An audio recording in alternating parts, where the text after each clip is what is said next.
And hello from Los Angeles. It's your reality check. Well, I'm skeptical about this first story and most of all simply hope it cannot be true.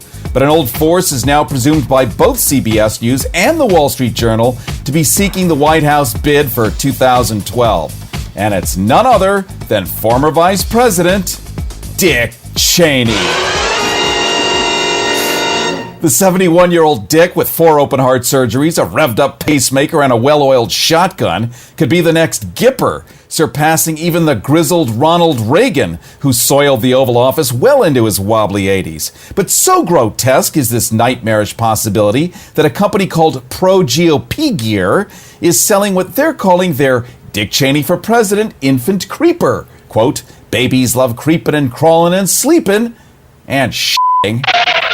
I can't believe Harrison just said that. He will be able to wash his mouth out with this detergent. Continuing, so our 3-snap bottom helps ease those nasty diaper changes. Well, I'm sure Dick is crunching around in adult diapers, but if this is supposed to be a selling point for GOP Palin-type voters, well, I guess it makes sense. Meanwhile, Karl Rove, endlessly splattered across Fox News these days, is now the subject of a soon-to-be-released documentary called Karl Rove, I Love You, starring Dan Butler, best known as Bulldog on TV's Frasier. The openly gay actor says trying to play Karl Rove was nothing less than a mental shipwreck. Here is this guy I'm diametrically opposed to politically. I really feel he has no moral boundaries. He knows what he wants and he goes after it no matter what he has to do.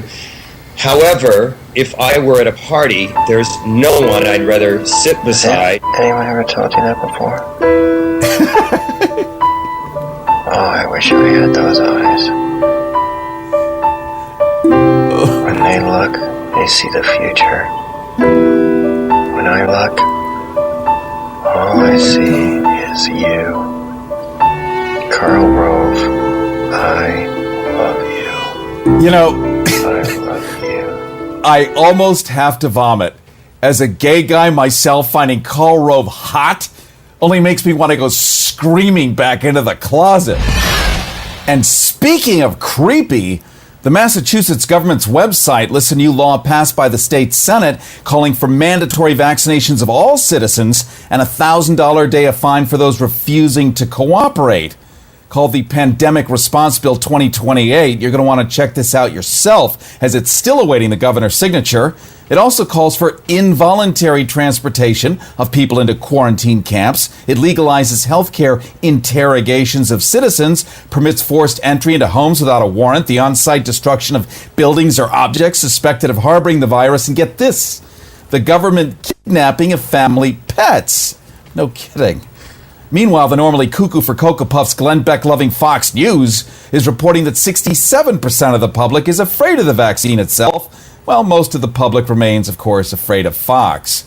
But when it gets down to actual public health care, Hollywood's make-believe doctors have now been enlisted to try to bang some sense into Congress and our on-again, off-again president.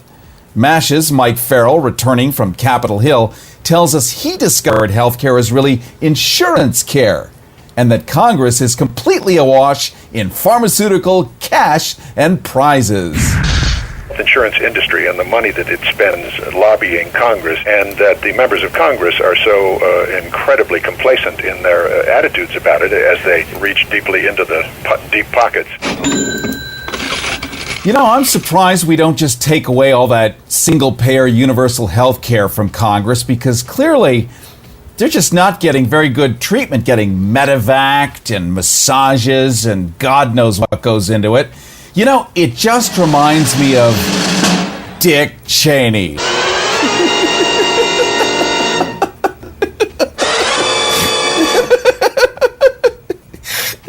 I'm sorry. I don't know why that's so funny. Yes, I do. Well, there's your reality check. You can visit us anytime at GoHarrison.com. And be sure to join us on Facebook and Twitter, keyword GoHarrison.